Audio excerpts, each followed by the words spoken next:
ይህን እንጂ ማለት ነው ራስህን አላየህም። ከዚህ በኋላ ከኔ ምን ይቀራል ብለህ ብታስብ ማለት ነው። ምናልባት እድሜ ገፋ ሲል የነብይ ሱና ትዝ ይለኝና እችን አዲስ ተገብራታለሁ። ምን ይላል? ሱነን አቢ ዳውድ አንድ ላይ ነዋይትር አይሻ እንደተረከችው the messenger of Allah married me when I was 7 years old. The narrator Suleiman said, or 6 years old. He had intercourse with me when I was 9 years old. ስለዚህ እድሜ እየገፋ በሄደ ቁጥር የነብይህ እድሜ ላይ ስደርስ እንደ ነብይህ ሆኜ ትዝ ብሎኝ የ6 ዓመት ህፃን ልጅ አግብቼ በ9 ዓመቷ ወሲብ አድርጊያት በኢትዮጵያ ህገ መንግስት ወንጀል በመሆኑ መታሰር አልፈልግም አንተ። ስለዚህ ፍታኝ እኔን አይሻልም? ተሳስተሃል፣ በደንብ ተሳስተሃል። እስቲ አሁን አላህ ይሄንን እንዴት እንደጻፈው እስቲ አስረዳኝ። እስቲ ይሄንን አስረዳኝ። ይሄን ወረቀት እንዴት ነው የጻፈው አላህ? አላህ ይሄ አንተ ያስከው ወህኖ እኔ ማን እንደጻፈ እውነት አላውቅም። ኦኬ አንተ ያስከው ቁርአን ማን ቁርአን የጻፈው የአላህ ቃል መሆኑን አውቃለሁ። አላህ እንደዚህ ጠረጴዛ ላይ ቁጭ ብሎ ነው እንደዚህ የጻፈው? ይሄንን አላህ እንደዚህ ቁጭ ብሎ እንደዚህ ብሎ ነው የጻፈው? አላህ በቃሉ ነው የተናገረው፣ ግን መሐመድ ረሱል ሰለላሁ ዐለይሂ ወሰለም የጻፈ ነው ጽሁፉ። ልንገርህ። አሃ ቴንክ ዩ። ስለዚህ አንድ የቁርአን ክፍል ተጠለልኛለህ። እናመሰግናለን። ቁል አየሃል ካፊሩን ላ ተዕቡዱን ወላ አንቱን ዓቢዱን ማ ዓበድቱ የተባለካችሁ እናንተ ናችሁ እኮ ምን ዲን አላችሁና ምን አወራው? ኧረ በአላህ ዝም። ይሄንን ዝጋል። ልንገርህ፣ አንብብ፣ ሌላ ቦታ አትሂድ። ምንድን ነው የሚለው? ይሄ አላንብብም። አንብብ። ምን የማይል ነው የሚለው? አላንብብም። የማያነብ ነብይ የሆነው የሚለው አላህ ተሳስቶ ነው። እዚህ ጋር አላህ መጽሐፍ የሚችል ነብይን መጽሐፍና ማንበብ ማይችል ብሎ የሚናገረው አላህ ተሳስቶ ነው። ልንገርህ፣ አላህ ይዋሻል። ቆይ ከእኔም አላህ የሚዋሽ አይደለም። አላህ የቀለቀው አንተ ራስህ አንተ የሰራው ራሱ አላህ ነው። አንተ የሰራው አንተ ፋክ ሲጀመር ከማን እንደተሰራ ታውቃለህ? ከማን እንደተሰራ ታውቃለህ? አንተ አታውቅም። ብታውቅ ኖሮ እኮ እንደዛ አታወራም ነበር። ከአፈር የተፈጠርከች ወደ አፈር ነው የምትመለሰው። ልንገርህ፣ ከማን ጋር እያወራ እንደሆነ አልገባህም። እዚህ ጋር እንደዚህ ብሎ የተናገረው ነብይ ውሸቱን ነው። the prophet said ነብዩ እንደዚህ አለ፣ we are an illiterate nation we neither write nor know accounts መጽሐፍ ማንችል መሀይም ህዝቦች ነን ብሎ የተናገረው ነብይ እየዋሸ ነው። አንተ መጽሐፍ ይችላል ነብዩ ጋር ማለት ነው። ነብይ እየዋሸ ነው ወይ? ቁርአንህ እየዋሸ ነው ወይ? ልንገርህ እዚህ ማን እንደጻፈና ማን እንዳለ ልንገርህ፣ አዳምጠኝ። እሺ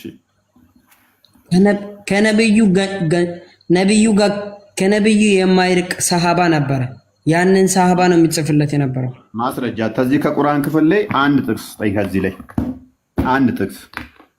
እሺ አብሬህ ገሃነም እንድገባ ሻዳጄ ከነብይ ጋር ገሃነም እንድንገናኝ እስቲ አንድ ያንስብሃል። ራሱ ጀሃነም ላንተ ያንስብሃል።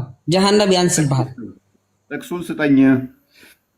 አብረን እንደ ከነብይ ጋር ገሃነም በሳት ጥባቤ እንድንጫወት ሰሃባው ጻፈው። ነብዩ የት እንዳለበት ነብዩ እኮ የት እንዳላት ብታውቅ እንደዛ አታወራም ነበር።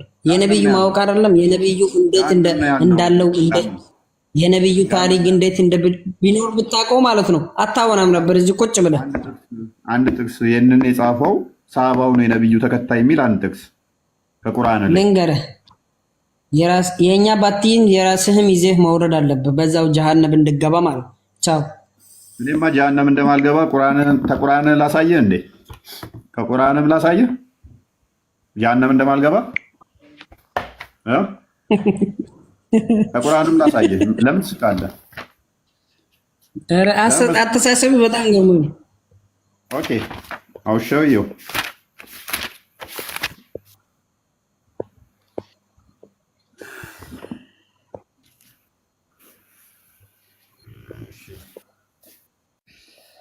እሺ አንብብ።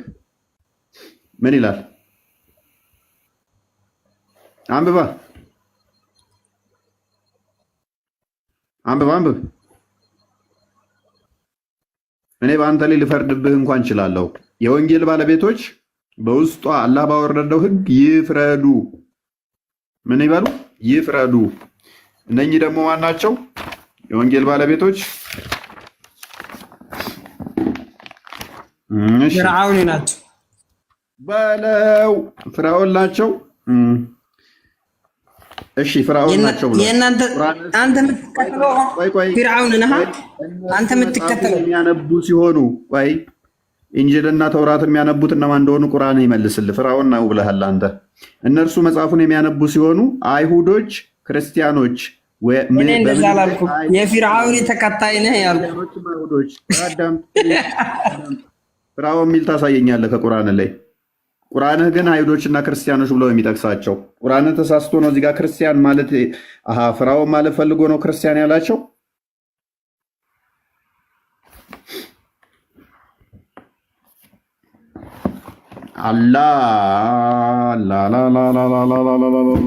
ያ ካፊሩን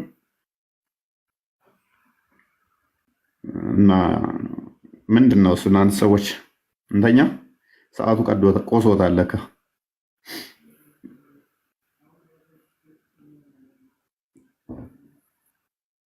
ኦኬ አላህ መምጫው ሰዓት እየደረሰ ነው። 2:30 ነው የቀረው እንደ ኢትዮጵያ አቆጣጠር። ከሌሊቱ 9 ሰዓት ይመጣል። ያስገባችልህ እፎይ አንድ ሰው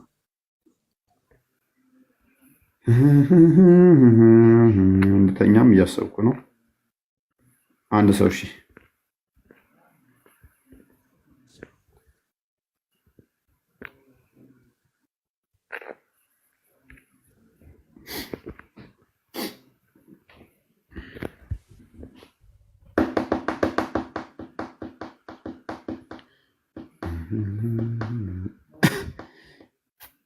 ኪንግ የሚባለውስ ሙስሊም ነው ክርስቲያን? ኪንግ ጎበዝ ሆኗል። አሁን እየተማረ ነው። ውስጥ ወደ ክርስትና ሊመጣም ጫፍ መጨረሻ ላይ ነው። ክርስቲያን ነው። ካልሆነ አስወጡት። ምን ይሰራል?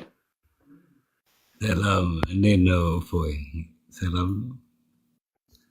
ድምፁ ራሱ ያስፈራል። ንጉስ ነገር ነው እንዴ? አቤት አቤት አቤት። እንዴት ነው? ሰላም ነው። ሰላም ነው። አለን አለን አለን። አሚን የምታደርገው ያለ በጣም አሪፍ ስራ ነው። ጀስት ኪፕ ኢት አፕ ሆነስትሊ እየተማርን ነው። ሙስና ነው። እቺ ሙስና መያዣ ነው ትላለህ? አቤት ምን ማለት ነው ሙስና? ሙስና ምን ማለት ነው? ጉቦ ነው እንትን እንዳለ እሱ ከሰብከው በቃ ይሰውከ ይሁን ጠቅና እንደሱን አላሰብኩትም። ኖ ሆነስትሊ በጣም ጥሩ ዩ ዱዊንግ ዌል ሆነስትሊ በጣም ጥሩ ነው። አሪፍ ነው። እየበረታ ነው። እያነበብክ ነው? እያነበብኩ ነው። እየተማርኩ ነው። መልካም። የእኛን ክርስትናውን አረዳት ታውቀዋለህ አለ እንደዚህ መብላት መጠጣት፣ እንደገና በዛ ሄደ ምግቡን ማማረር ምናምን ነገር የለም። ዘላለማዊ ደስታ ነው ያለው። ኢተርናል የሆነ ደስታ እንጂ የሆነ በቁሳቁስ የሚለካ ምግቡ ይቅማል አይቅምም እያልክ የምታማርረው አይደለም። የኛ ማቴሪያል ወርልድ አይደለም። የነገሮች አያለም አይደለም። እነሱ ምን ይላሉ መሰለ? ያማርራሉ። ኢቭን ተበሉ በኋላ ቅድም የበላነው ምግብ አይደል እንደ ይላሉ። ይህ ያ ከአሁን በፊት የተመገብነው ነው ይላሉ። ከዚህ ምን ትረዳለህ? አሁን የሆነ እንትን ሲመጣልህ ምግብ ቅድም የበላሁት አይደል ምናምን የምትለው which is አልረካህም የሆነ ወይንም ደግሞ ደስተኛ አይደለህም። እንደዛ ስትሆን ነው አይደል እንደዛ የምትለው። ምርጫ እየፈለክ ነው። በቃ ቅድም የበላነው ነው ምናምን ብለህ የምትጠይቀው። አዎ እሱ እኮ የታወቀ ነው። ኤቭሪቲንግ ሁሉም ነገር ስታየው ሁሉም እዚህ ያለ የበለጠ እዛ እናገኘዋለን ስትል ምክንያቱን እዛ ነው ያቆምከው። ሁሉም ነገር ስለ ማተሪያል ነው። እዚህ ወደዛ ስንሄድ ሌላ ነገር ነው እንጂ ይሄኛው ያለ የምናገኘው ከሆነ ይደብራል አይደል እንዴ? የትም ብታገኘው ራሱን ላይ ተሰቅለ ብር ብታገኝ ሁሉም ነገር ከፀሐይ ያለ ሁሉም ነገር ይሰለቻል። ስለዚህ እዛ ብናገኘው ይደብራል። እንደገና ያ ምንም እንትን የለው ማቴሪያል እንትን ጥገኛ ከሆንክ ምንም ደስታ ዚስማች ነው።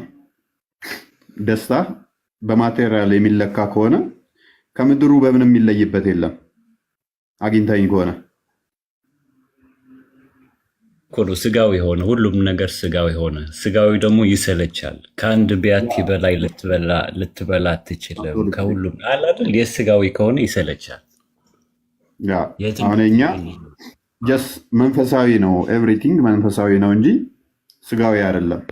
ምን ይለዋል መሰለ ቅዱስ ጳውሎስ ደስታውን ሲገልጸው፣ ነገር ግን ይላል ወደ ጽዮን ተራራና ወደ ሕያው እግዚአብሔር ልብ በል፣ ወደ ሕያው እግዚአብሔር ከተማ ደርሳችኋል፣ ወደ ሰማያዊቱም ኢየሩሳሌም በደስታም ወደ ተሰበሰቡት ወደ አላፋት መላእክት ብሎ ይቀጥላል ማለት ነው። በደስታ የተሰበሰቡት ወደ ማን ነው የደረሱት? የምንደርሰው ወደ እግዚአብሔር ሕያው ወደ ሆነው አምላካችን እንደርሳለን። ደስታችን ከእርሱ ጋር አምላካችንን ከማግኘት ጋር ከቅዱሳኑ ጋር ህብረት ማድረግ እንጂ ብዙ ሴቶች አግኝተ ምግብ እንደዚህ አታክልት የተለያየ በልተ ምናምን ቅድም የበላው ምግብ ነው ይቀየርልኝ ምናምን የምትለው ነገር አይደለም። እና ኤኒዌይስ ቶፊክ እንኳን ደህና መጣ።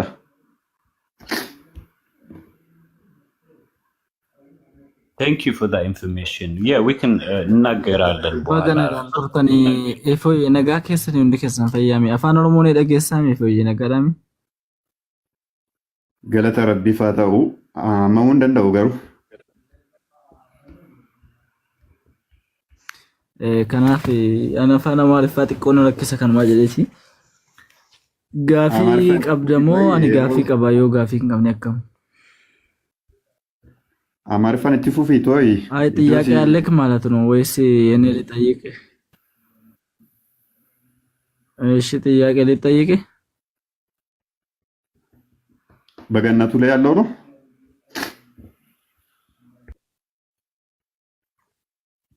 አዎ ገነት ገነቱን የምንገባው እንደናንተ እምነቱን ነው እኛም ቢሆንም ማለት ነው ከሞትን በኋላ ነው አይደለ? በስጋ ማለት ነው። እሺ የኛና እናንተ ልዩነት አለው። እሺ ቀጥል። ለማንኛውም እፎይ እንደዛ እንስማማል። አይ እንደን ችግር የለም ግን እንደናንተም ቢሆንም በስጋ ከሞትን በኋላ ነው። ልክ ያ ቀጥላ አንደኛ ቆሮንቶስ ምዕራፍ 15 ቁጥር እሺ 43 ጀምሮ ማለት ነው። በኦሮምኛ እንደዚህ ነው የሚለው። ትረዳለህ ብዬ ተስፋ አደርጋለሁ። ገደቢዳን ኢነዋለማ ኡልፊናን ኢንካፈማ ደደቢናን ኢነዋለማ ሁምናን ሲንካፈማ ደግነ ፎኒቱ አዋለማ ደግና አፉራቱ ካፈማ ደግኒ ፎኒ ኤገ ጅራቴ ደግኒ አፉራስ ኢሞኒ ጅራ ጅራ it is soul in the dishori it is raised in glory it is soul in weakness it is raised in power እንደዛ ነው የሚለው ማለት ነው ባጭሩ። በአማርኛ ባይብሉን እኔ ጋር ስለሌለው ነው ይቅርታ። እሺ ችግር የለውም። እሺ አይዋ ስለዚህ እዛ ላይ ጥያቄው እንደ ባይብሉ ማለት ነው መጽሐፍ ቅዱስ አንፃር ብናደርግ ሰውም በአካል በስጋ ስንሞት በመንፈስ ቅዱስ ነው በመንፈስ ነው አይደለም የምንነሳው በመንፈስ ቅዱስ ሳይሆን በመንፈስ። እሺ መንፈስ ደግሞ አጥንትና ስጋ የለውም።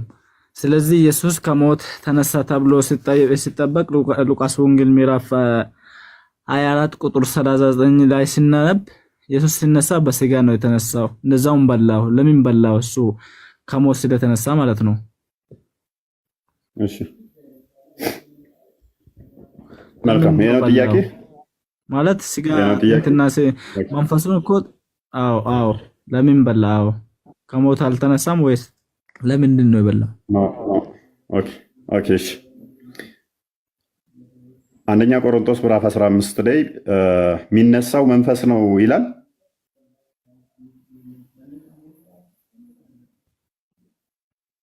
አዎ ቁጥር ስንት ላይ?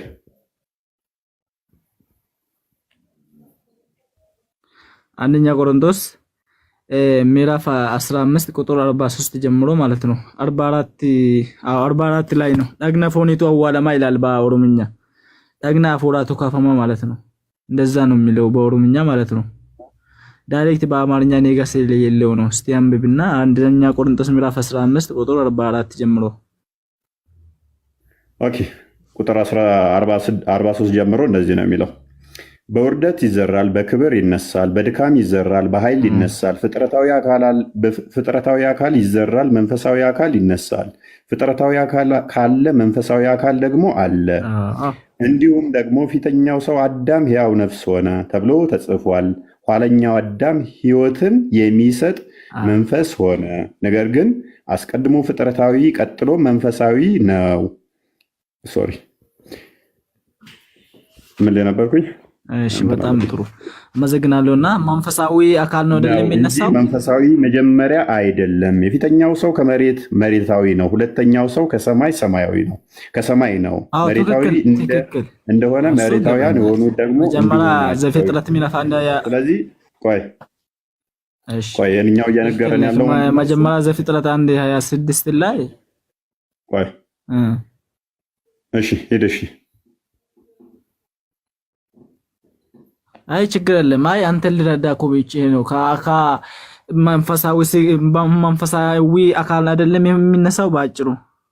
ያ በመንፈሳዊ አካል ነው የሚነሳው።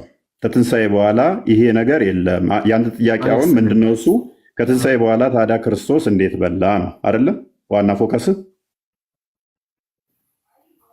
በጣም ጥሩ። ለምን በላ? መልካም በቃ የተነሳው በለበሰው ስጋ እንደሆነ ያ የለበስነው ስጋ የሚቀር አይደለም፣ ይነሳል፣ እንነሳለን። ነገር ግን ይከብራል፣ በክብር ይነሳል እንጂ አይነሳም ማለት አይደለም። ያንን መንፈስ ነው የተነሳው፣ ሌላ አካል ነው የተነሳው ብለው እንዳይሉ፣ ነገር ግን ያ የተዋሃደውን ስጋ እንዳልተወው ለማሳየት ነው የበላው። አይ ማለት እኮ እዚህ ላይ እንደዛው ደግሞ ማለት ነው መንፈሳዊ ስፒሪት ሃቭንግ ፍሌሽ እንደ ቦን ይላል እኮ ሉቃስ ወንጌል ላይ ማለት ነው። ፍሌሽ እንደ ቦን የለ ሰው ወይ ደግሞ ስጋና አጥንት የለ አካል መብላት አይችልም በፍጹም። ስለዚህ እኔ አይ አም ትሩሊ ማይሰልፍ ይላል፣ እኔ ራሴ ነው ይላል። ቆይ በምንድን ነው የሚነሳው ነው የሚለው?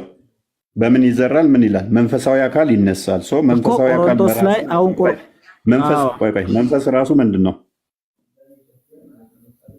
መንፈሳዊ አካል መንፈሳትና ስጋ የለው አካል ነው።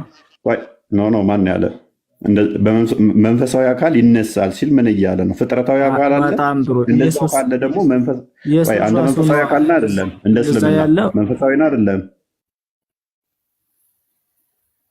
መንፈሳዊ አይደለም እንዴ? በመጽሐፍ ቅዱስ ጨርሰን ወደ እስልምና ብንገባ አይሻልም? መንፈሳዊ አይደለም አንተ? መንፈሳዊ አይደለም እንዴ አንተ? እንደዛ አይሻልም? መንፈሳዊ አይደለህም ወይ? መንፈሳዊ ነው አይደለም እንዴ? እኔ አጥንትና ስጋ ያለውን እኮ ነው። መንፈስ አይደለም። እኔ መንፈስ አይደለም እኮ መንፈስ አላልኩም። መንፈሳዊ ነህ አይደለም? በመጽሐፍ ቅዱስ መንፈሳዊ አካል መንፈስና መንፈሳዊ አካል ለይ። በምን እየጠየከ ነው ግን? በመጽሐፍ ቅዱስ አንጻር እየተናገርን እኮ በመጽሐፍ ቅዱስ አካል በመጽሐፍ ቅዱስ እኛም መንፈሳዊ አካል ተብለን እንጠራለን። ነገር ግን ቅዱሳን መላእክቶችም መናፍስት ተብለውም ይጠራሉ። መንፈስ ቅዱስ ለብቻ አለ። እነኝን አደባልቃቸው። ስለዚህ በስጋ የሚዘራ ሁሉ ከዛ ወዲያ ፍጥረታዊ አካል አለ፣ መንፈሳዊ አካል አለ። ያ መንፈሳዊ አካል ደግሞ ፍጥረታዊ አካል ካለ መንፈሳዊ አካል ደግሞ አለ ነው የሚለው። ምኑን ከምኑ አገናኘው? ስፒሪት ሃቭንግ ፍሌሽ እንደ ቦን እያለ ኢየሱስ እኮ የለውም። መንፈስ ሲባል ደግሞ ምንድን ነው? ሉቃስ ወንጌል ምዕራፍ 12 መናፍስትን ለይ። እሺ ችግር የለም። እኔ ጥያቄው እኮ የቆሮንቶስ ላይ ያለውና ሉቃስ ላይ ያለው እሺ ቆይ ሐሳቤ ልጨርስ። አንደኛ ቆሮንቶስ ላይ ምዕራፍ 15 ላይ የሚነግርህ እንዴት መነሳት እንደምትችል ይሄ ስጋዊ አካል እንዴት በስብሶ እንደሚነሳ ነው እየነገረ ያለው። ይሄ ስጋዊ አካልን በስብሶ ይነሳል። ሞተህ እንደማቀር መንፈሳዊ እንደሚሆን ይህ ፍጥረታዊ አካል እንደገና ደግሞ መንፈሳዊ አካል እንዳለ ፍጥረታዊ አካል ካለ መንፈሳዊ አካል እንዳለ ያንን የሚዘረዘር ነው። ሞተህ እንደማቀር በስብሰህ እንደማቀር የሚናገር ክፍል ነው። ተረትያል። ግን እኮ አሁን ለምሳሌ እሺ በሾርት ከት ጥያቄ ልጠይቅ። አሁን ለምሳሌ አንተ ከሞትክ በኋላ ማለት ነው በስጋ ትሞታለህ። ለምሳሌ አሁን እድሜው ሲጨርስ ይሞታል አይደለ? ሰው ማንም ሰው በስጋ አይደለ? በጣም ጥሩ። ስለዚህ በስጋ ስትሞት በስጋ ራሱ ነው የምትነሳው ወይስ በመንፈስ ነው?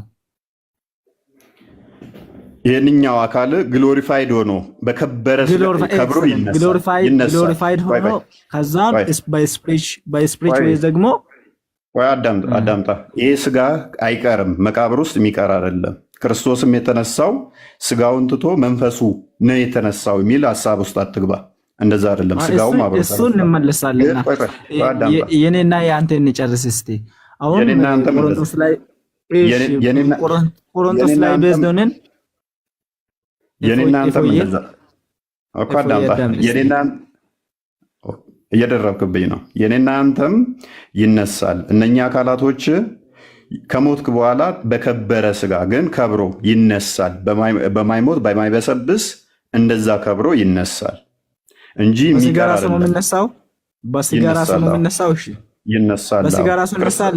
ፎዬ ቀደም እየነገርኩህ እኮ ነው። ቶማስ ሲጠይቀው እኮ ና እጅህን አስገባና እይ ያለው እኮ የሚዳሰስ የሚነካ አካል እዞ ስለተነሳ እኮ ነው ያሳየው። ስለዚህ በስጋ ራሱ ሰው ማንሳት ይችላል ማለት ነው። እንደ ሀሳብ ሰው ስሞት በስጋ ራሱ ይነሳል ማለት ነው። እንደዛ ነው። በከበረ ይነሳል፣ ከብሮ በከበረ ትክክል። አዎ እንደዛው ደግሞ በመንፈሳዊ ብቻ ሳይሆን በስጋ ራሱ ይነሳል ማለት ነው። ቶፊክ ሱረቱ አልአንቢያ 104 ላይ ልገባብህ ነው። የእናንተ አሁን ይጠፋና እንደገና ሪክሬሽን የእኛ ግን ምንድነው? መጽሐፉን እንጨርስ። ፕሊስ አዳምጥሽ። የእናንተ እንደ አዲስ ነው የምትፈጠረው። ስጋ ይበሰብስና እንደ አዲስ ይፈጥረሃል፣ ስጋ አድርጎ ይፈጥረሃል። የእኛ ግን መቃብር ውስጥ ስጋ ይቀርና ከዛ መንፈስ ነው የሚነሳው። ፕሊስ አደርባ ክርስቶስ ሲነሳ መንፈሱ ነው የተነሳው፣ ስጋው መቃብር ውስጥ ቀርቷል የሚል አስተምሮ የለንም። ስጋውም ተነስቷል፣ ግን ምን በከበረ ከብሮ ተነስቷል። ሰውም እንዴት ነው የሚነሳው? በተመሳሳይ በከበረ ስጋ ይነሳል። ያ ስጋው ከዛ በኋላ ምን አይሆንም? የሚራብ የሚጠማ የሚደክም እንደዚህ የሚሆን አይደለም። ለዚህ ነው ክርስቶስ ከተነሳ በኋላ ታይቷቸዋል እኮ። መንፈስ ከሆነ እኮ መንፈስ ብቻ ቢሆን ስጋው ባይነሳ ኖሮ አይታያቸውም ነበር። ቶማስና እጅህን አምጣና በጎን ያስገባ ብሎ ያለው ለምንድን ነው? ያ የሚዳሰስ የሚነካ ስለነበረው ነው፣ የሚታይ ስለነበረም ነው እንጂ መቃብር ውስጥ የቀረ ስላልሆነ ነው። አብሯቸው አሳ ሲበሉም ተገኝቶ ያለላቸውም በዛም ስጋው እንዳልቀረ ለማጠየቅ ነው እንጂ እኛ ሞተን ከተባልን በኋላ እኛ ስጋችን መሬት ይቀራል ነው፣ መንፈሳችን ብቻ ነው የሚነሳው። እንደዛ አይነት አስተምሮ የለንም። እሺ በጣም ጥሩ። እና በተቻለ መጠን ሚዩት ቢታደርጓችሁኝ በጣም ጥሩ ነው ብዬ ተስፋ አደርጋለሁ። እሺ እንደዛ ነው የሚያምነው እኔ ቢያንስ ማለት ነው። በጣም ጥሩ። እፎይ የኔ ጥያቄው እኮ አሁን ቆሮንቶስ ላይ በተፈጥሮ አካል ከሞተ ወይ ደግሞ በስጋ ከሞተ በኋላ በመንፈስ ነው የሚነሳው፣ እንደዛ ነው የሚለው።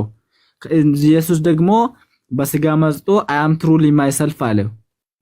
እንግሊዝ በአማርኛ ፐርፌክት አይደለም ስላልኩ መጀመሪያ ተነግሬያለሁ ማለት ነው። ስለዚህ አይ አም ትሩሊ ማይሰልፍ ወርድ ባይብል ላይ አይ አም ትሩሊ ማይሰልፍ ይላል። እኔ ራሴ ነኝ። ላሳድገና እየከፈትክ መረጃዎችን እየከፈትክ ታወራለህ ከአሁን በኋላ አይሻልም? እሺ ላይ ማሳያለሁ እንትኖችን ሊያሳየሽ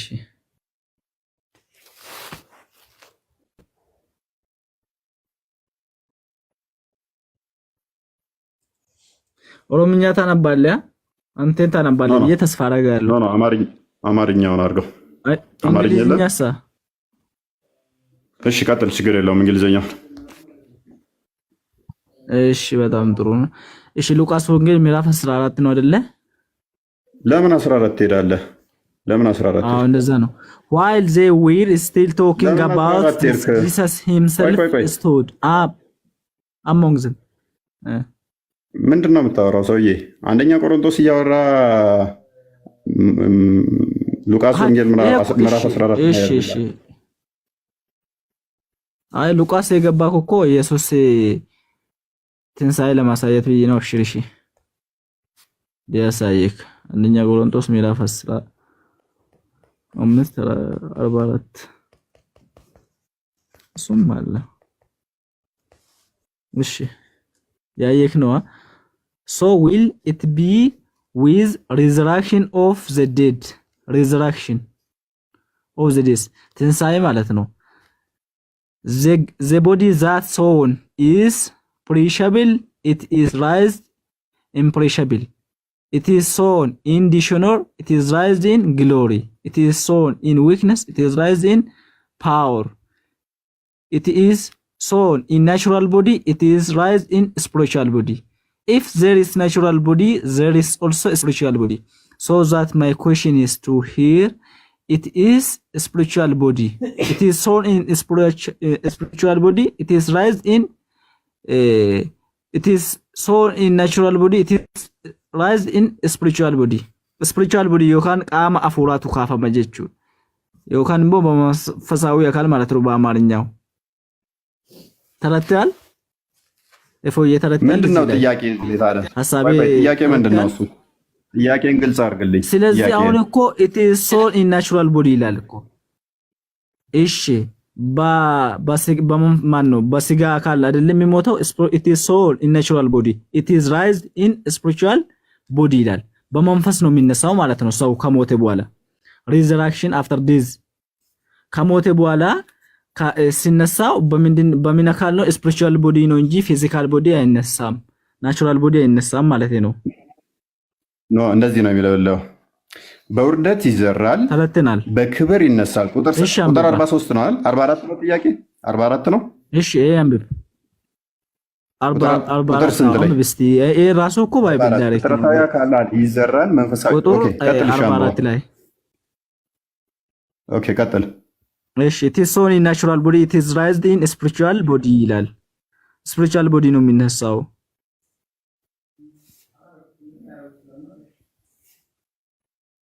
ስለዚህ ምንድነው እዚህ ላይ ጥያቄ? ያው ፍጥረታዊ አካላት ይዘራል። በጣም ጥሩ። ስለዚህ ኢየሱስ ለምን በላ እኮ አሁን ባይስፒሪቹዋል አንተ መጀመሪያ ምን አልከኝ? ኢየሱስ ለምን በላ? ንቀደም ነጥዬ ፊዚካል ቦዲ ይነሳል ወይ ደግሞ በስጋዊ ይነሳል አልከኝ? ፊዚካል ቦዲ ይነሳል አልከኝም? ቅድም ምን ብያለሁኝ? ኢየሱስ ስጋን የበላው ለምንድን ነው ብያለሁ። አዎ ስለዚህ መጽሐፍ ቅዱስ ደግሞ ኢዝራኤልን ለማሳየት ለምን ትደርበኛለህ? አደረብ ሰው ነፍስና ህይወቱ ያለችው መቼ ነው? እሱ እስከሚሞት ድረስ ነው። ከዛ በኋላ ሲነሳ ግን በመንፈስ ቅዱስ ነው የሚነሳው። ስለዚህ የሚነሳው በመንፈስ ቅዱስ እስከሆነ ድረስ ምንድን ነው የሚለው? ቁጥር 44 ላይ ፍጥረታዊ አካል አለ፣ መንፈሳዊ አካል ደግሞ አለ ይላል። ስለዚህ በምን ስለሚነሳ? በመንፈስ ቅዱስ ስለሚነሳ። ያ የሚነሳው ግን ስጋው መቃብር ውስጥ ቀርቶ ስጋው መቃብር ውስጥ ከቀረ በኋላ ነፍሱ ብቻ ወይንም ደግሞ መንፈሱ ብቻ አይደለም፣ አብሮ ነው የሚነሳው። ክርስቶስ ለምን በላ? ሁለቱን እየቀየጥክ ነው። አሁን እዚህ ጋር ለምን ይነሳል ትለኛለህ፣ ክርስቶስ ለምን በላ ትለኛለህ። ክርስቶስ ለምን እንደበላ ስነግር ምን አልኩ? ስጋው እንዳልቀረ ለማሳየት ነው እያልኩ ነው። እንዴ በፊዚካል ቦዲ ተነሳ። እንደዛ ከሆነ ደግሞ ከሞት ሲነሳ በፊዚካል ቦዲ ወይስ ደግሞ በስጋዊ ተነሳ? ስለዚህ ለምን እዚህ ላይ ደግሞ it is raised in spiritual body ለምንድን ነው የሚለው? እንደዛ ከሆነ ሰውዬ የሚነሳው በመንፈሳዊ አካል ነው። መንፈስ ቅዱስ ነው የሚያስነሳው። አንተ ይኸውልህ እያወራኸኝ ነው አይደለ? ኢየሱስ ደግሞ እኔ ሃንድል ሚ አም ትሩሊ ማይሰልፍ ይላል እኮ። አዳምጥ። እሺ አዳምጥ። አደረቆይ አዳምጥ። አንተ ነፍስና መንፈስ አለ፣ ነፍስ አለ፣ መንፈስ አለ፣ ስጋ አለ አይደለ? እኔ ስጋ አዎ ስጋ አለኝ። አዎ ስለዚህ እሱ መነሳት ይችላል እንደዚሁ ስጋ ማለት መነሳት ይችላል ወይ ስጋ እንደዚሁ? በምን አንጻር የጠየከኝ ነው? በምንም ይሁን መነሳት ይችላል ወይ ስጋ? በእኛ እምነት አዎ ይነሳል። ግን በእናንተ በመጽሐፍ ቅዱስ አንጻር ነው የጠየቅኩት። እኔ ግን እናንተ የጠየቅኩት አሁን መጽሐፍ ቅዱስን የእግዚአብሔር ችግር የለም። አይ ችግር የለም። እሺ እኔን መልስልኝ። ችግር የለም። እሱ ችግር የለም። እንመለሳለን። ፎዬ መጀመሪያ ይሄን መልስልኝ እስቲ። በፊዚካል ቦዲ ነው የሚነሳው ወይስ በመንፈሳዊ ነው የሚነሳው ሰው? በመንፈሳዊ ስጋ ይነሳል። በመንፈስ ቅዱስ ነው የሚነሳው። ያም በመንፈስ ቅዱስ ስለሚያስነሳው ምንድን ነው የሚለው? ፍጥረታዊ አካል ካለ መንፈሳዊ አካል ደግሞ አለ። በመንፈስ ቅዱስ በምን ይዘራል? ፍጥረታዊ አካል ይዘራል፣ መንፈሳዊ አካል ደግሞ ይነሳል። የሚነሳው ሰውዬ ለምን ትደርባለህ? ለምን የምትደርበው? ይህ ፍጥረታዊ አካል ምንድን ነው? እሱ ከምድር የተገኘ ነው አይደለ? ያንን የሚያስነሳው ግን ምንድን ነው? መንፈስ ቅዱስ ነው የሚያስነሳው። መንፈሳዊ አካል አለ። ያ መንፈሳዊ አካል ከዛ በኋላ ምን ይሆናል? የከበረ ይሆናል ማለት ነው። በምን? የማይደክም፣ የማይሞት፣ የማይራብ፣ የማይተኛ፣ የማያንቀላፋ በገነት ውስጥ 72 ሴቶች የማይመኝ እንደዛ የከበረ ይሆናል። ያንተውስ ሪቦርን ነው የሚሆነው። ሪክሬሽን ነው። ሱራ አልመይዳ አይምና አልአንቢያ 104 ላይ ምን ይሆናል? ይሞታል፣ ይበሰብሳል፣ ስለማይነሳ እንገባለን። ያንተ ይበሰብስና ምን ይሆናል? ተፍሲር ኢብን አባስ በሚናገረው መሰረት ይበሰብስና መነሳት ስለማይችል ምንድን ነው የሚሆነው? መንፈሳዊ አካል ስለሌለ፣ ቆይ አዳምጥ። መንፈሳዊ አካል ስለሌለ በመንፈስ ቅዱስ ስለማይነሳ ምን ይሆናል? ወደዛ መጽሐፍ ቅዱስ ራሱ አልጨረስንም። ምን ሆኔ ነው? ትልቅ ሰው እኮ ብሮ። ስለዚህ ቢያንስ ብዙ ሰው አዳምጥ። በምን ይነሳል ነው የሚለው? በመንፈሳዊ አካል አለ ነው የሚለው እንጂ ታታረጉኝ። እሺ ቢያንስ አዳምጣ። መጽሐፍ ቅዱስ እንጨርስ። ፈውዬ መጽሐፍ ቅዱስ እንጨርስ፣ ወደዛ እንገባለንና መጀመሪያ መጽሐፍ ቅዱስን መልስልኝና ወደ ቁርአን ወደ ሐዲስ እንገባለን። ችግር የለም። ለሱ አትቾከል ማለት ነው። አሁን እኮ እኔ የጠየኩት በስጋ ሲሞት በመጽሐፍ ቅዱስ አንጻር አንደኛ ቆሮንቶስ ምዕራፍ 15 ቁጥር 44 ላይ ቴሶን ኢን ናቹራል ቦዲ ኢት ኢዝ ራይዚንግ ስፒሪቹዋል ቦዲ ይላል። ስለዚህ ስፒሪቹዋል ቦዲ ማለት መንፈሳዊ አካል ማነው? ስጋና አጥንት የሌለ አካል ማለት ነው። ስለዚህ በዚህ እንደዚህ ነው የሚነሳው እንጂ በፊዚካል ቦዲ አይደለም የሚነሳው፣ ስፒሪቹዋል ቦዲ አይደለም የሚነሳው በመጽሐፍ ቅዱስ አንጻር ማለት ነው። ያ ምን ማለት ነው? በስጋ እስካለ ድረስ ቅድም ምን ብያለሁ? ስጋ ሕያው ሆኖ ያለው ምንድነው? ነፍስህ አለች። በመንፈስ ቅዱስ ዳግም ስትነሳ ግን ሕያው ሆኖ የሚቀጥለው በምንድን ነው? በመንፈስ ቅዱስ ነው። የሚያስነሳው ማን ነው? መንፈስ ቅዱስ ነው። ስለዚህ ከዚህ አንጻር ስጋዊ አካል አለ፣ መንፈሳዊ አካል አለ ይላል።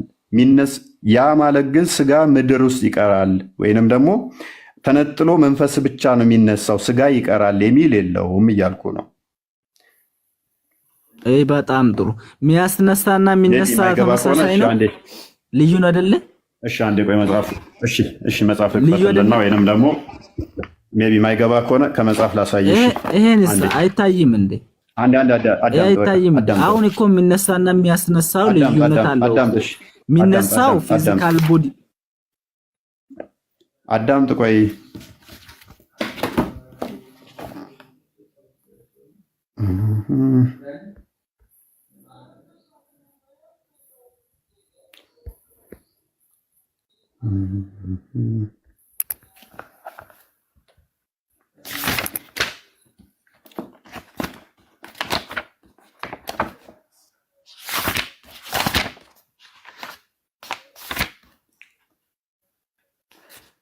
ኦኬ እሺ፣ ጥያቄ ስንት ላይ ነበር? ቁጥር 44 ነው።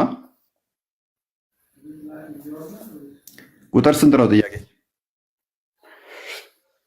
ቶፊቅ ቁጥር 44 ይመስለኛል ጥያቄው አይደለ?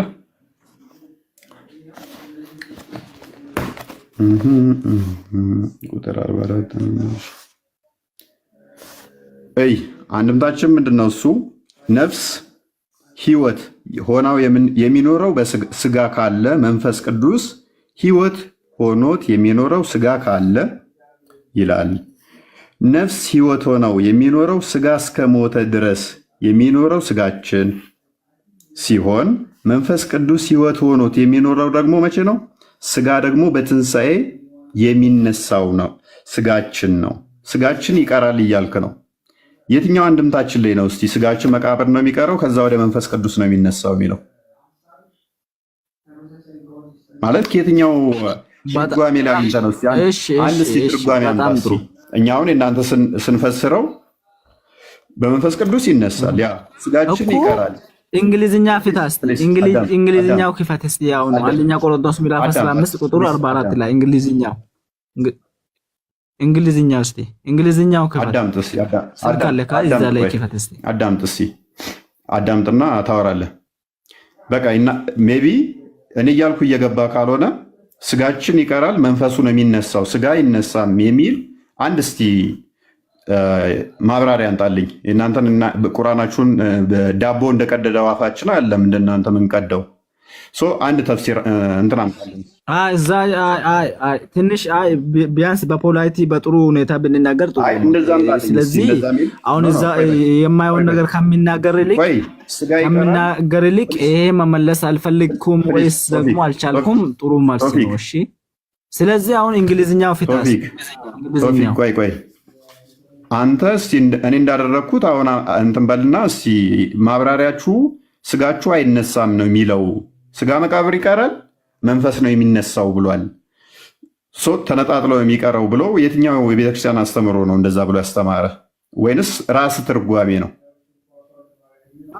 እኮ ኢት ኢዝ ሶን ኢን ናቹራል ቦዲ እያለ እኮ አይደለም እንዴ? ሶን ኢን ናቹራል ቦዲ ኢት ኢዝ ራይዝድ ኢን ስፒሪቹዋል ቦዲ እያለ እኮ ነው በዳይሬክት ፈውዬ ምን ሆነህ ነው? እስቲ ኪንግ ጀምስ ካለክ ክፈት እስቲ፣ ወይስ እንግሊዝኛው የፈለከው ትርጉሙን በእንግሊዝኛው ክፈት እስቲ ማለት ነው። ምንድን ነው የሚለው እሱ? ፍጥረታዊ አካል ይዘራል መንፈሳዊ አካል ይነሳል። እሺ እንግሊዝኛው ክፈት፣ እንግሊዝኛው ክፈት እስቲ። አዳምጥ እንግሊዝኛውን አንተን ከፍቻ አሳያለሁ። ፍጥረታዊ አካል ይዘራል መንፈሳዊ አካል ይነሳል። ፍጥረታዊ አካል ካለ መንፈሳዊ አካል ደግሞ አለ ነው የሚለው። ኦኬ ያ መንፈሳዊ አካል ደግሞ ምንድን ነው? እሱ ክርስቶስ። በጣም አዳምጥ።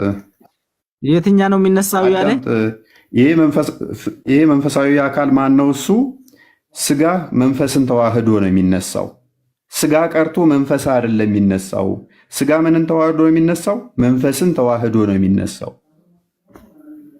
ስለዚህ መንፈሳዊ አካል ተብሎ ይጠራል። ስጋ አብሮ ማለት ነው። አብሮ ማለት ነው። እሺ በጣም ጥሩ ኤፎዬ፣ እዛ ላይ በጣም ጥሩ። አሁን ያንተ ሐሳብ ገብቶኛል መሰለኝ።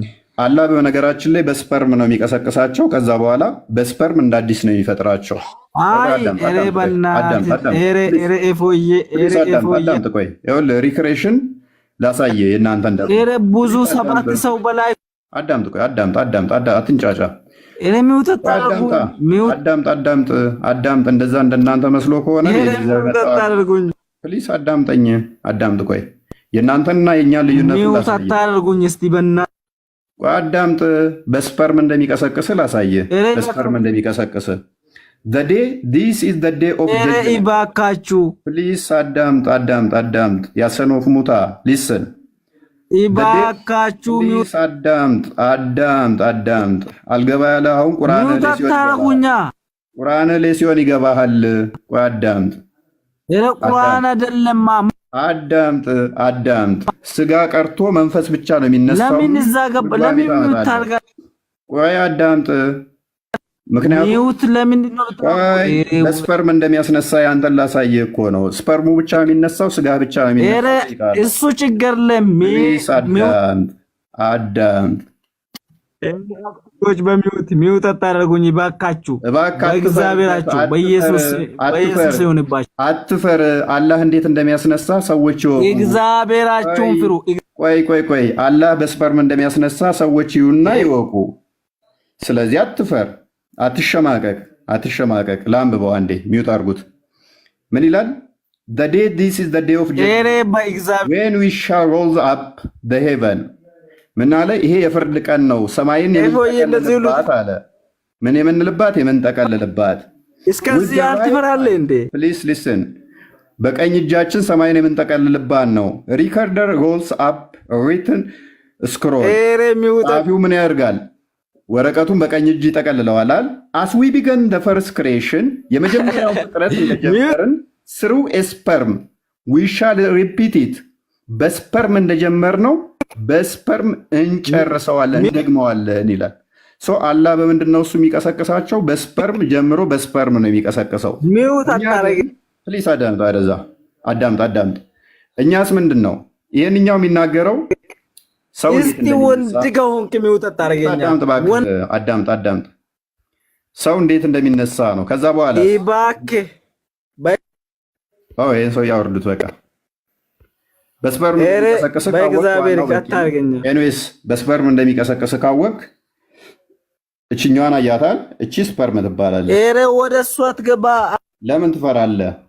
ቁርአን ሲሆን ይሸመቅቃል። እኔም አልፈራኩም እኮ ለምን አልፈራኩም? ምንም አልፈራኩም። እውነቴ እኮ ነው ወላሂ ምንም አልፈራኩም። አትሸማቀቅ። አሁን ምን ታደርጋለህ መሰለህ? እኔ አሁን ተፍሲር ሚወት ለምንድን ነው የምታደርጉ? ግን እንደዚህ ሁሉ ለምንድን ነው የምትፈሩ? አንተ አስተማሪ አይደለም። አዳምጥ። እሺ አስተማሪ ነህ አይደለም? የፎይ አስተማሪ የማዳመጥ ችሎታ ከሌለ ውረድ። ሰው መረዳ ማትችል ከሆነ እኛ ቁርአንን ሱራ አልአንቢያን ከፍቼ ዝም ብዬ አይደለም የፈሰርኩት። አልአንቢያ ላይ ምን ይላል?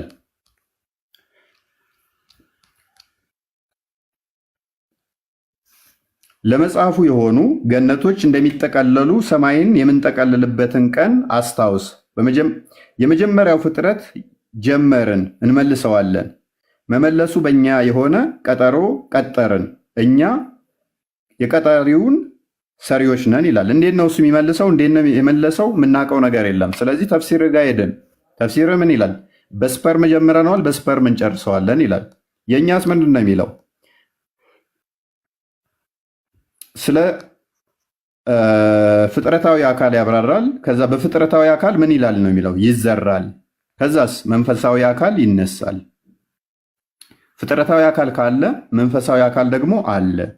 እንዴት እንደሚነሳ እየነገረን ነው እንጂ ስጋ እዚህ ጋር ቀርቶ መንፈሱ ደግሞ እዚህ ጋር ይነሳል። መንፈስ ቅዱስ እዚህ ጋር ይነሳል፣ ስጋው እዚህ ጋር ይቀራል። ስለዚህ ስጋና እንትኑ አይነሳም፣ መቃብር ውስጥ ነው የሚቀረው የሚል አስተምሮ የለንም። ኬታ መጣው። ከዛ በኋላ ክርስቶስ እንዴት በላ? ያንን እንደውም ለማሳየነት ለእኛ የሚረዳን ነው። ምን ስጋው በመቃብር እንዳልቀረ የሚያሳይ ክፍል ነው። ሜቢ ግልጽ አይደለውም እንዴ?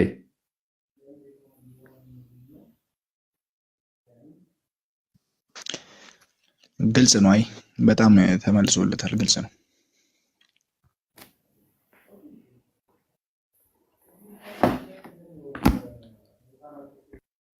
ግልጽ ነው። እፎይ ግን በቃ የእሱ እንዲነካበት አልፈለገም። ለዛ ነው እንጂ በደንብ ነው እኮ የመለስከው። ለመረዳትም ዝግጁ አይደለም ልጁ። አይ ቲንክ አማርኛም አይችልም መሰለኝ።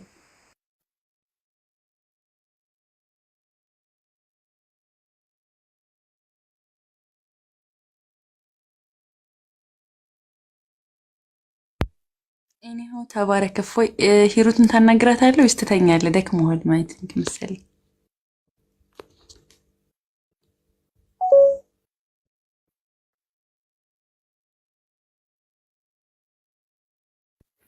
ሂሩት ምንድን ነው? ሂሩት ስለቆየች አንድ ላውራና ልውጣሽ። ጉንፋን ዞኛል፣ አሞኛል። ሶሪ።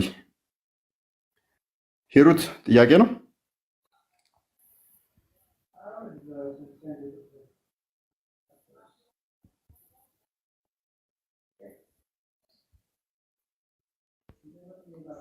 ሂሩት አለሽ? አይ ቲንክ ፈልጋ መሰለኝ። ተደጋጋሚ ነበር እንትን ያለችው ቀደም። ሂሩት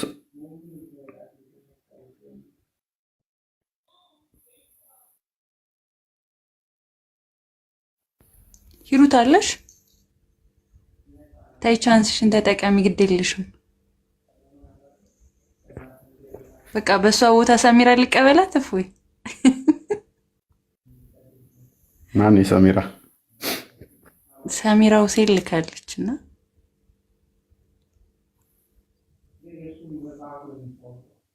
እሺ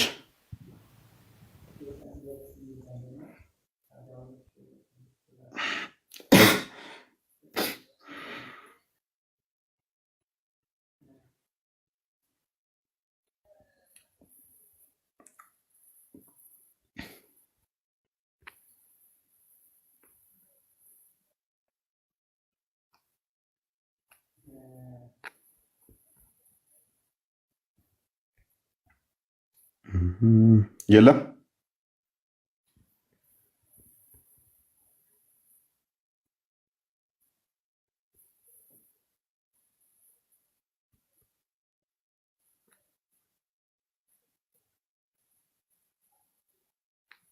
በቃ ክርስቲያኖች ናቸው እንዳለ። ሰሚራ ተቀበልኳት ካንስል አደረገች መሰለኝ። ሂሩት አለሽ?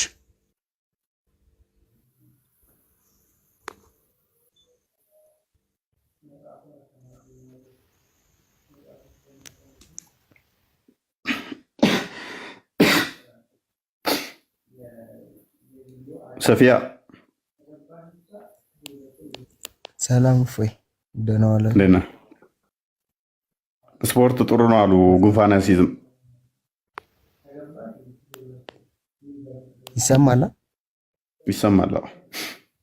እንዴት አመሻችሁ? እግዚአብሔር ይመስገን። እንዴት ነህ? እየበረታ ነው? እየበረታን ነው። ኦኬ። ምን እንታዘዝ? ጥያቄ አለ? እስካሁን የለም። ኦኬ። እየተማርክ ነው? ያው አንዳንድ ነገሮች ማለት በዚህ ሰዓት ትንሽም አልተመቻችልኝም እና ኦኬ፣ ለማመቻቸት እየሞከርኩ ነው። ለማመቻቸት እየሞከርኩ ነው። ኦኬ።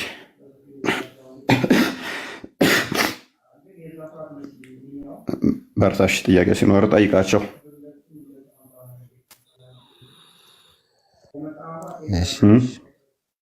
እሺ፣ በርታ። እናንተ ሰዎች አይበቃችሁም? ደህና አደሩሽ። ሰላም መዳረፍ ወይ ግን ሶሲ ገብታለች። ወይኔ አመለጠ። ኦኬ ሀቢብ ቀጥል። ርዕሱን አስተካኪው። እንዴ ቢኒ እንዴት ነህ? እንዴት ናችሁ? ሰላም ነው ቢኒሻ። በየት ነው የገባኸው? አይ ቲንክ አሜሪካን ውስጥ እንዳሉት እንደተገኙት ምንድነው እነዚህ ድሮኖች ከውሃ ውስጥ ሲወጡ አላያችሁ? ከውሃ ውስጥ እየወጡ ከየት እንደመጡ አይታወቅም። ከውሃ ውስጥ እየወጡ ነበር። እንደዛ ሳይሆን አይቀርም። አልታይም ስገባ መሆንም አለበት። ያ እኔ እኮ በጣም የገረመኝ ልጁ ኢቭን የሚጠይቀውን ጥያቄ እንኳን ሳይረዳ ሰው እንዴት አድርጎ ነው በቃ እንግሊዘኛው ራሱ አንብቦም አልተረዳውም። በደንብ ማንበብም አይችልም፣ አላነበበም። ዝም ብሎ ለማጃኮም ነው። ፍጥረታዊ አካል ካለ መንፈሳዊ አካል አለ ነው የሚለው እንጂ መንፈስ ሆኖ ይነሳል የሚል የለም። ራሱ መጽሐፉን ሙሉም ማንበብ እኮ በቃ ቀላል እኮ። ልጁ ይግባና እስቲካል የሚለው ምንድነው 44 ላይ እንደውም ከ43 ጀምሮ ስናነበው 42 የሙታን ትንሣኤ እንዲሁ ነው አለ። በመበስበስ ይዘራል፣ ባለመበስበስ ይነሳል። በቃ ይሄ መልሷል እኮ። የሚነሳው አካል ራሱ አካላዊ ነው፣ ማይበሰብስ ሆኖ ነው የሚነሳው ነው እንጂ መንፈስ ይነሳል አይልም። በቃ የመጽሐፉ ክፍል እኮ የሚነሳው ራሱ ስጋዊ አካል እንደሆነ ግን የማይበሰብስ ሆኖ እንደሚነሳ ይናገራል። አለቀ። አሁን ልጁ ኬት እንዳመጣው አላውቅም። እንግሊዘኛውም እንደዛ አይሉ። እንግሊዘኛውን አንደርስታንድ እንዳላደረገው የሚናገረውን የሚጠይቀውን ነገር አያውቅም። የሆነ ቦታ ሲወራ ሰምቷል። በቃ ዝም ብሎ እንደበቀቀን ጮኸ ማለት ነው። ስለዚህ ፍጥረታዊ አካል ካለ መንፈሳዊ አካል አለ። ያ መንፈሳዊ አካል ምንድን ነው ከተባለ የማይበሰብስ የማይሞት ሆኖ ይነሳል። የቱ? ይሄው አካላችን ነው። ቅዱስ ጳውሎስ ወደታች ወርዶ ያብራራዋል ማለት ነው። ስለዚህ ቁጥር 42 ላይ የሙታን ትንሣኤ ደግሞ እንዲህ ነው፣ በመበስበስ ይዘራል አለ። ሲሞት ይበሰብሳል ሰው አይደል? ሲነሳ ስጋ ነው የሚነሳው። ሲነሳ ባለመበስበስ ይነሳል። የሚበሰብሰው መንፈስ ነው። አሁን መንፈስ ነው አለ። መንፈስ ይበሰብሳል? ምን ስጋ ኖሮት ነው? ስለዚህ ያው ስጋ ሲነሳ የማይበሰብስ ሆኖ የከበረ ሆኖ ይነሳል። ፍጥረት ከዛ በኋላ በውርደት ይዘራል፣ በክብር ይነሳል። በድካም ይዘራል፣ በኃይል ይነሳል። ስለዚህ ስለዛው ስለተዘራው አካል ነው የሚናገረው ማለት ነው። ያ የተዘራው ደግሞ አካላዊ ነው፣ ቁስ አካል ወይም ደግሞ ስጋ ነው ማለት ነው። ስለዚህ እሱ በሚነሳበት ጊዜ በድካም ነው እንትን የሚለው፣ በኃይል ግን ይነሳል። የማይደክም ነው። አሁን የሚደክም ነው፣ የሚሞት ነው፣ በሽታ ያለበት ምን ያለበት ነው። በኋላ ሲነሳ ግን ይሄ ሁሉ ነገር የለም ነው። በገነት ውስጥ ስንኖር በዚህ ስጋችን እንነሳለን። ይሄ ስጋችን አይደክምም ነው። ይሄ ስጋችን አሁን የሚራብ ነው፣ በኋላ አይራብም። አሁን የሚሞት ነው በኋላ አይሞትም ነው። ቅዱስ ጳውሎስ ይሄን ነው እየተናገረ ያለው። ምንድነው ልጁ የሚያወራው? ሰው ሳይገባቸው እኮ መጥተው እኮ ነው የሚያደናግሩት። እሺ እንቀጥል። ከዛ በኋላ ፍጥረታዊ አካል ይዘራል፣ መንፈሳዊ አካል ይነሳል። ፍጥረታዊ አካል ካለ መንፈሳዊ ደግሞ አካል አለ። በቃ ፍጥረታዊ አካል ተዘርቶ ምን ይሆናል? መንፈሳዊ አካል ሆኖ ይነሳል። ያው ማለት ምን ማለት ነው? ያ ማለት ከላይ አብራርቶታል። የሚበሰብሰው የማይበሰብስ፣ የሚሞተው የማይሞት፣ የሚደክመው የማይደክም ሆኖ ይነሳል ነው። ስለ ስጋችን ነው የሚያው። ከዛ እንዲሁ ፊተኛ ሰው አዳም ሕያው ነፍስ ሆነ ተብሎ ተጽፏል። ኋለኛውም አዳም ሕይወትን የሚሰጥ መንፈስ ሆነ። ነገር ግን አስቀድሞ ፍጥረታዊ ቀጥሎም ደግሞ መንፈሳዊ ነው እንጂ መንፈሳዊ በመጀመሪያ አይደለም ይልና የፊተኛው ሰው ከመሬት መሬታዊ፣ ሁለተኛው ሰው ከሰማይ ነው እያለ ስለ ክርስቶስ ይናገርና ከዛ እየቀጠለ ሄድና መሬታዊ እንደሆንን መሬታዊ የሆኑት ደግሞ እንዲሁ ናቸው፣ ሰማያዊ እንደሆንን ሰማያዊ የሆኑት ደግሞ እንዲሁ ናቸው እና የዚህን የመሬታዊ መልክን እንደለበስን አያችሁ፣ የዚህን የመሬታዊ መልክን እንደለበስን የሰማያዊ መልክን ደግሞ እንለብሳለን። ስለዚህ ይኸው ስጋችን ሰማያዊ መልክን ይለብሳል፣ የማይበሰብስ ይሆናል። ስለዚህ መንፈስ ሆነን እንነሳለን የሚል ትምህርት እስከሌለ ድረስ ስጋ መሬት ላይ ይቀራል የሚል የለም። ቅዱስ ጳውሎስም አላለም። በወደታች ደግሞ አንድ ሚስጥር አለን ብሎ ይናገራል። ቅዱስ እነሆ ቁጥር 52 ላይ እነሆ አንድ ሚስጥር እነግራችኋለሁ፣ ሁላችንም እናንቀላፋለን፣ ነገር ግን የኋላኛው መለከት ሲነፋ ሁላችንም በቅስፈት እንለወጣለን። ስለዚህ የስጋችን እንደሚለወጥ ነው ቅዱስ ጳውሎስ የሚናገረው እንጂ ስጋችንን ትተን አይደለም። መለከት ይነፋል፣ ሙታን የማይበሰብሱ ሆነው ይነሳሉ፣ እኛም እንለወጣለን። ይኸው ሙታን የማይበሰብሱ ሆነው ይነሳሉ። ስለዚህ ስለ ስጋችን ነው የሚናገረው ማለት ነው።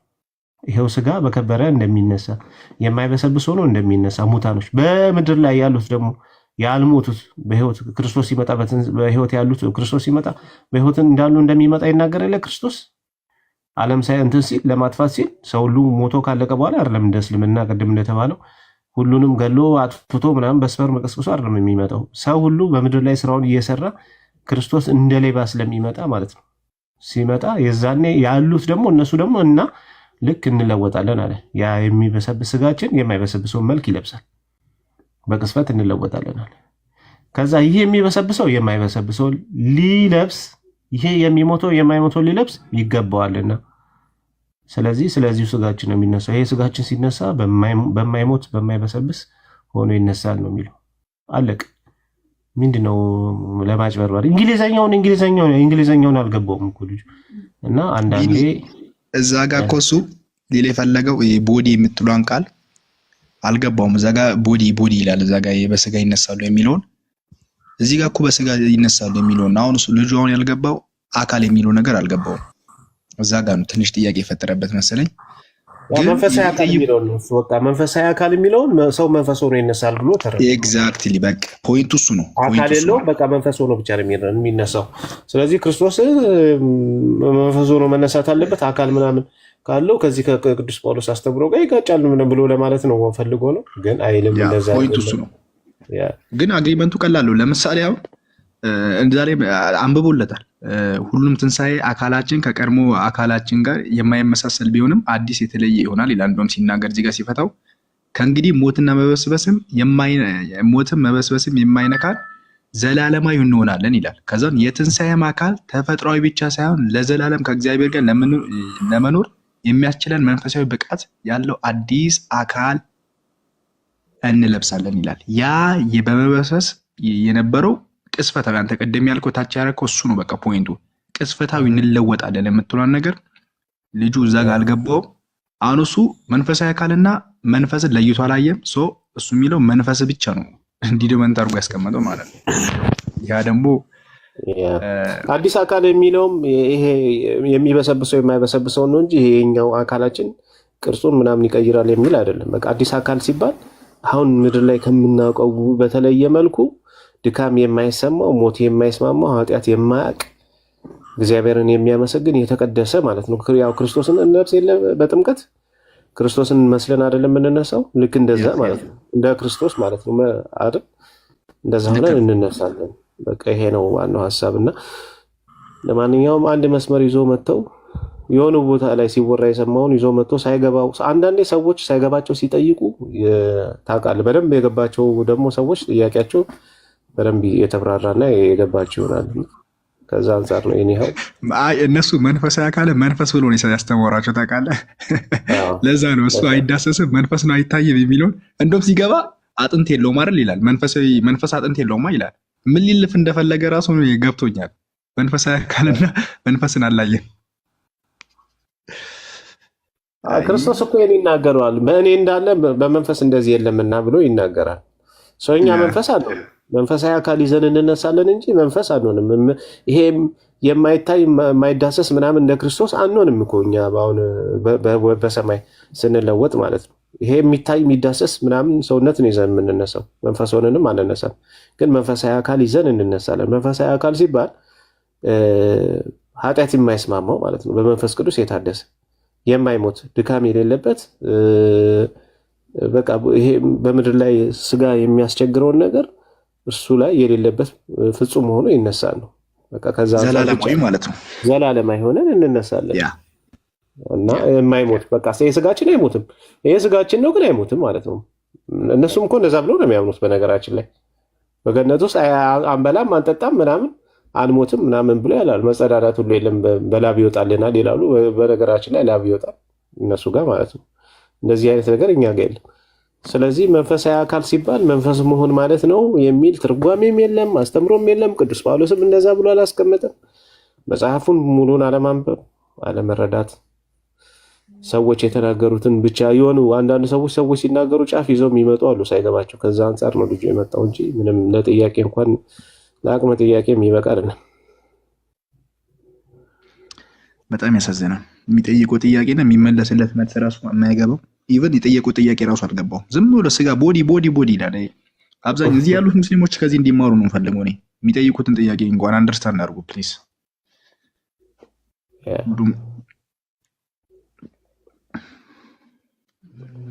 ደግሞ ቆሮንቶስ ላይ ያለውና እዛ ላይ ያለው ያነበበው ሉቃስ ላይ ያለው አይገናኝም በፍጹም ማለት ነው። እሱ አሁን እዛ ጋር ኢየሱስ ክርስቶስ ቶማስን እንግዲህ ዳብሰኝ ብሎ ኢየሱስ ክርስቶስ ሲያናግረው ላይክ እንደመወጋቱ ምናምን እዛ ጋር ኢየሱስ እንዴት ነው አንዴት ተዳበሰ። አካል ለብሷል ኢየሱስ ክርስቶስ። እንደዛም ሆኖ ደግሞ በተዘጋ በር ነው የገባው ኢየሱስ ክርስቶስ። መንፈስ ስለመሰላቸው ነው። አሁን ለመናፍቃን ክፍተት ስለሚፈጥር ነው። አሁን ክርስቶስ አልተነሳም ለሚሉ ሰዎች አየኸው የሆነ መንፈስ አይተውስ ቢሆኑ ብለው ከሃዲያን ብዙ ጥያቄ ሊያመጡ ይችላሉ አይደለ? ስለዚህ የከሃዲያን የመናፍቃንን አፍ ለማዘጋት ነው ክርስቶስ ይሄን ያደረገው። ምክንያቱም በተዘጋ ደጅ ሲገባ መንፈስ እነሱም ተናገሩ መንፈስ ያዩ መሰላቸው ነው የሚለው። ግን ምን አለ ክርስቶስ ኢየሱስ እና ይኸው የተወጋ ጎኔን ይኸው አለው ቅዱስ ጳውሎስ። የተቸነገሩ እጆቼን ሲል ያ ስጋ ጥሎት እንዳልተነሳ ክርስቶስ ያን ስጋ ይዞት እንደተነሳ ያ ስጋ ደግሞ በክርስቶስ እንደሚታየው በሌላ አይታይም። በነገራችን ላይ ስጋ ሆኖ ለብሰ ወይም በስጋ ተዋህደ ተነስተ መንፈስ ሆነ በተዘጋ ቤት ልትገባ አትችልም። ገብቷል። በክርስቶስ በእኔ እንዳለው በሌላ መንፈስ ግን እንደዚህ የለም ብሎ እሱ ራሱ ክርስቶስ እንደዛ ብሎ ይናገረዋል። በክርስቶስ ብቻ እሱ ፍጹም በተዋህዶ ስለሆነ ማለት ነው። ስለዚህ ከዛ አንጻር የመናፍቃንን ወይም ደግሞ እንደዚህ አላውያን አስተማሪዎች መጥተው ክርስቶስ እኮ አልተነሳም እነሱ መንፈስ አይተው ክርስቶስ መስሏቸው ነው መንፈስ ቢሆንስ የሆነ መንፈስ ቢሆንስ የተገለጠላቸው እንዳይሉ እሱ ራሱ እኔ መሆኑን እሱ መሆኑን እንዲያውቁ የተወጋ ጎኑን የተቸነከረ እጁን አሳይቶ እንደገና ደግሞ በልቶ አሳያቸው እሱ እንደሆነ ማለት ነው። ከዛ አንጻር ነው ይሄ የተገለጠው። ይኸውልህ ቢኒ አሁን አንተ የተናገርከው እና እሱ ቆሮንቶስ ላይ ያለውን ሀሳብ ለማጋጨት ነው የልጁ ዓላማ ማለት ነው። እዛ ጋር የጠቅስና ከዚህ ጋር አሁን የተናገርከው የኢየሱስ ክርስቶስን ዮሐንስ ወንጌል ምዕራፍ 21 ላይ የተናገርከው በዚህኛው ፐርፐዝ ላይ ነው የሚውለው። ግን እዚህ ላይ ግን ቆሮንቶስ ላይ የሚናገረው ግን ስለ ወደፊት ህይወታችን ወይም ፊውቸራችን እየተናገረ ነው። አንድ ላይ ምን ያደርጋል አጣምሮ እንደዚህ ነው ብሎ አጋጭቶ እንትን ሊያጋጭ ማለት ነው። ዓላማው እንደዛ ነው። ልጁ አውድ አለው፣ ከዚህም አውድ አለው፣ ከዚህም አውድ አለው። ከና አውዱ ነው የሚፈታው። ዝም ብሎ አንዳንድ ጥቅስ እየወሰደ እዚህ መምህራን ካላችሁ ወደ ላይ ውጡና በዚህ ላይ በደንብ ማብራራት የሚችል ሰው ካለ ገብታችሁ አብራሩ ካላችሁ። እኛን መድረኩን ለቃለን እናንተ ከመጣችሁ ላኩና እናስገባችሁ። ብዙ የላኩ ሰዎች አሉ ግን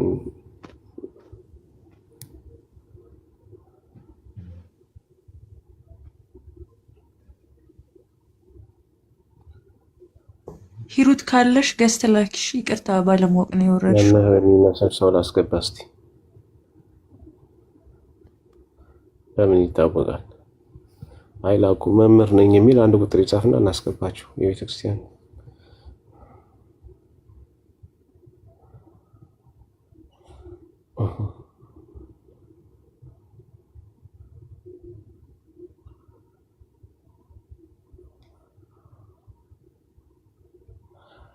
እሺ አለም አቤት ቢኒ ጸሐፊዋ ነኝ። እኔን አልነግርኝ።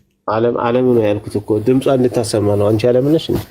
አይ ጸሐፊዋ ነኝ፣ ለዛ ነው። እሺ አስተላልፊላት እንዳይጥለን። አቤት በይ በያት። ማማዬ ገብተውታች አለው ቀጥሉ። እንደሱ አልፎ አልፎ እያስነጣሽም ቢሆን ድምፅ አሰሚ።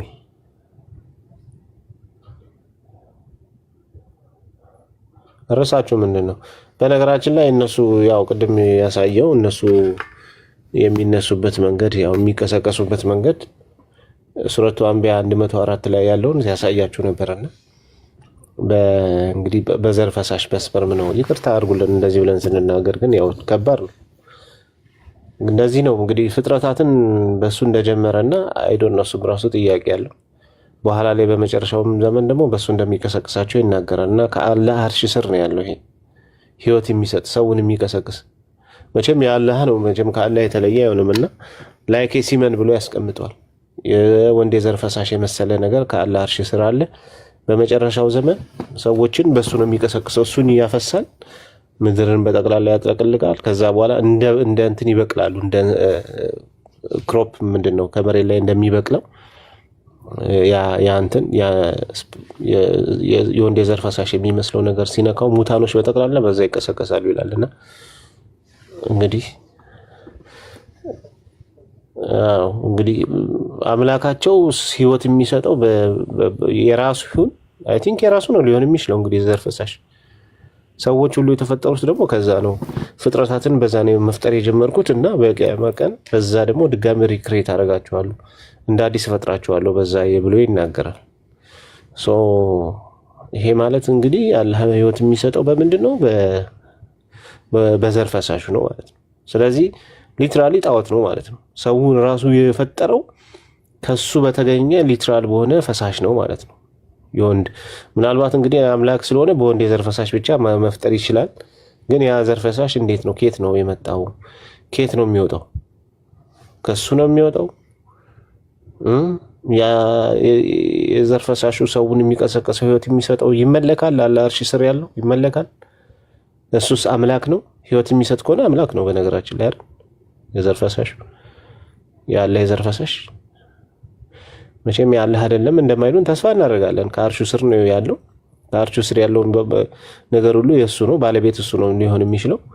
ደግሞ ህይወት ይሰጣል ተብሏል። አይ የሱ አይደለም ካሉ ከአላህ ውጭ የሚቀሰቅስ ህይወት የሚሰጥ ነገር አለ ብሎ እንደማመን ነው የሚቆጠረው። እና እነሱ እሱ ነገር ይመለካል። ያለ የዘር ፈሳሽ የሚመስለው ነገር አርሹ ስር ያለው አምላክስ ነው ወይ? ህይወት የሚሰጥ ከሆነ በትንሣኤ ቀን ሰውን ሁሉ የሚቀሰቅስ ከሆነ አምላክስ ነው ወይ? ወይስ ባህሪው ነው?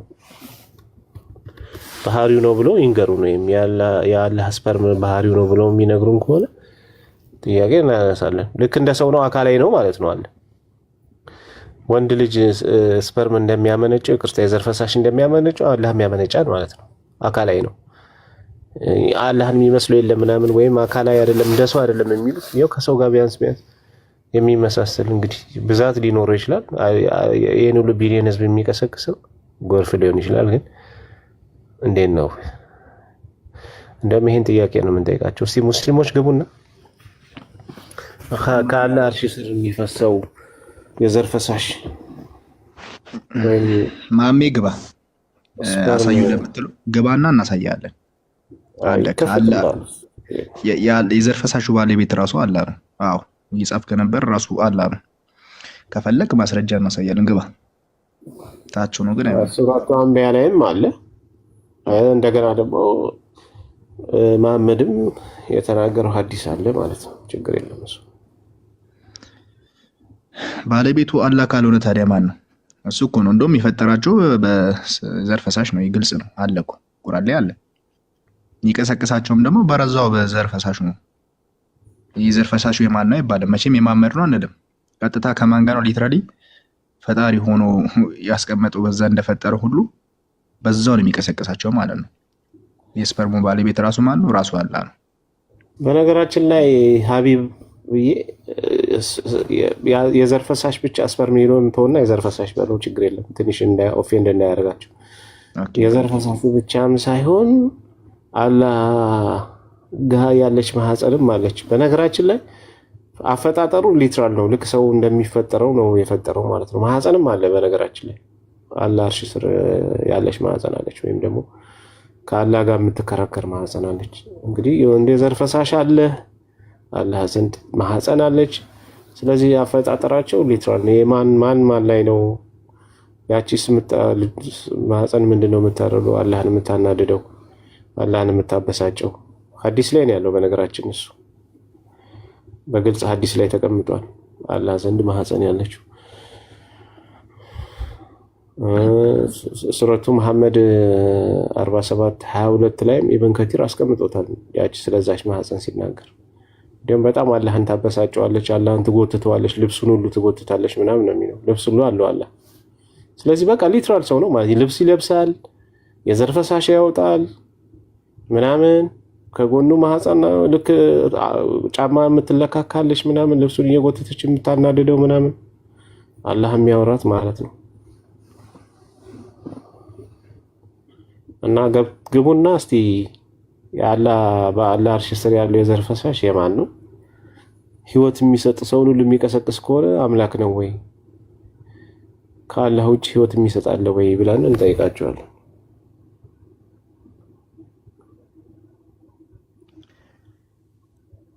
ሙስሊሞች ብቻ አንዳንድ ቁጥር ጻፉ እስቲ።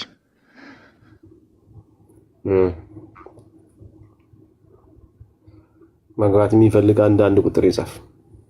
ሙስሊም ብቻ፣ ክርስቲያኖች አትላኩሽ። አንዴ ጆኒ አይ ቲንክ የቅድሙ ሀሳብ ሊሰጥ መሰለኝ። ቢኒዬ ላከው። የትኛው ላኩ ስትል ነው የላከው ጆኒ። አስገቢው ችግር የለውም። ጆኒ ነው ገብቷል ላይ ሀሳብ ካለ ሀሳብ ከሰጥ። እሺ ደህና መሻችሁ።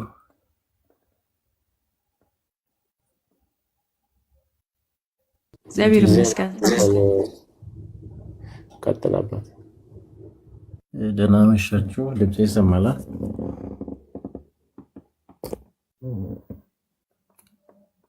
ድምጼ ይሰማል?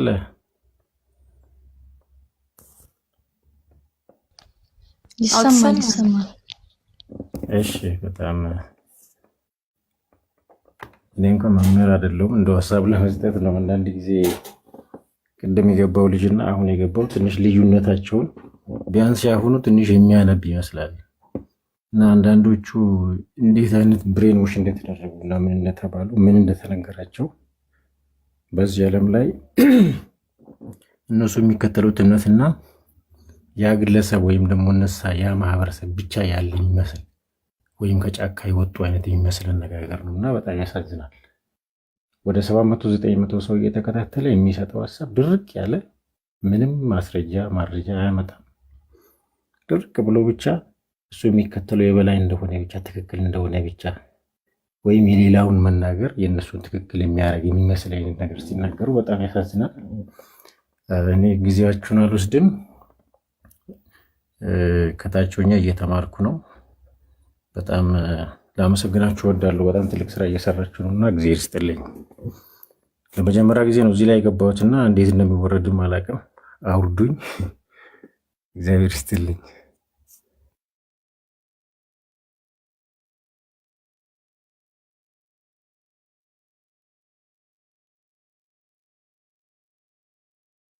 እሺ ወንድማችን እናመሰግናለን። አውርዱት። መውረድ ስለፈለገ አውርዱት። በቃ ሙስሊሞች ጥያቄ ካላችሁ ጥያቄ አልኩኝ። ጥያቄ እየጠየቅን ነው። ይቅርታ። ስለ አላህ የዘር ፈሳሽ የአላህ አይደለም አርሹ ስር ነው ያለው ምናምን ይላል የምትሉን ከሆነ የማን ነው የሚለውን ጥያቄ እንጠይቃቸዋለን። በእርግጥ የሚለው ሐዲሱ ከአላህ አርሽ ስር የወንድ የዘር ፈሳሽ የመሰለ አለ። እሱ ደግሞ በቂያማ ቀን ወደ ምድር ይላክና ሙታንን በጠቅላላ ይቀሰቅሳል ይላል።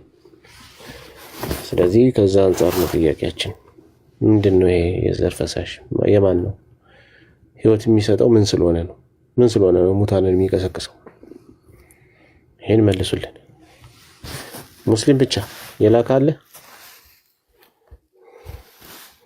እሺ እዚህ ላይ የላኩ ክርስቲያኖች አሉ። እያንዳንዱን እያስገባው ምን እንድን ጥያቄ ሐሳብ ምናምን ካላቸው ከዛ ይወርዳሉ። እሺ ክሬተር ምንድነው የሚለው? ሰርች ነው። ሰርችን ሳይት ሐሳብ አለ። ክሬተር ሰርችን ሳይት አሎ ወንድም ሙስሊም ነህ ክርስቲያን ነህ? ሙስሊም ነሽ ክርስቲያን? ድምፅ አውጣ። ሰይፈ ሚካኤል ይላል ክርስቲያን ነው። እሺ ታች ይረዳ። በቃ ሐሳብ ከሌለው ቅድም ልኮት ይሆናል። እሺ ታች ይረዳ። በጣም ብዙ የላከ ሰው ስላለ እሺ እሺ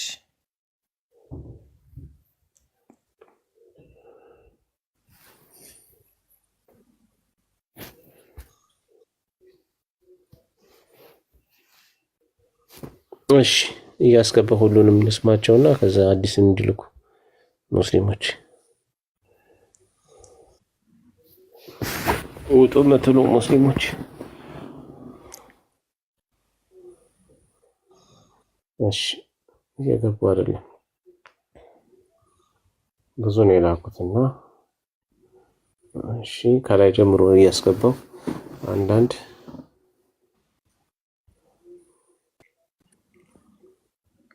እንዴ አስገባለሁ ግን እዚህ ላይ ይታያችኋል።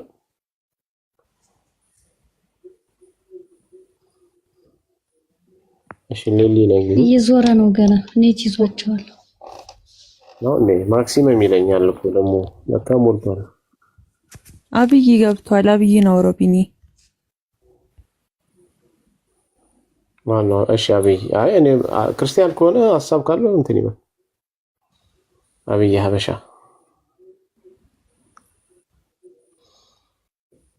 እሺ ሰላም እንዴት ናችሁ?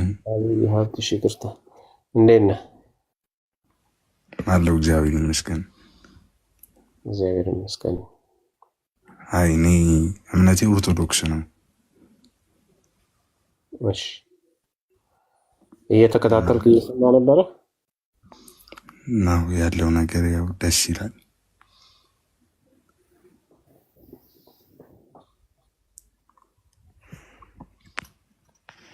እሺ ሐሳብ አለ አብይ?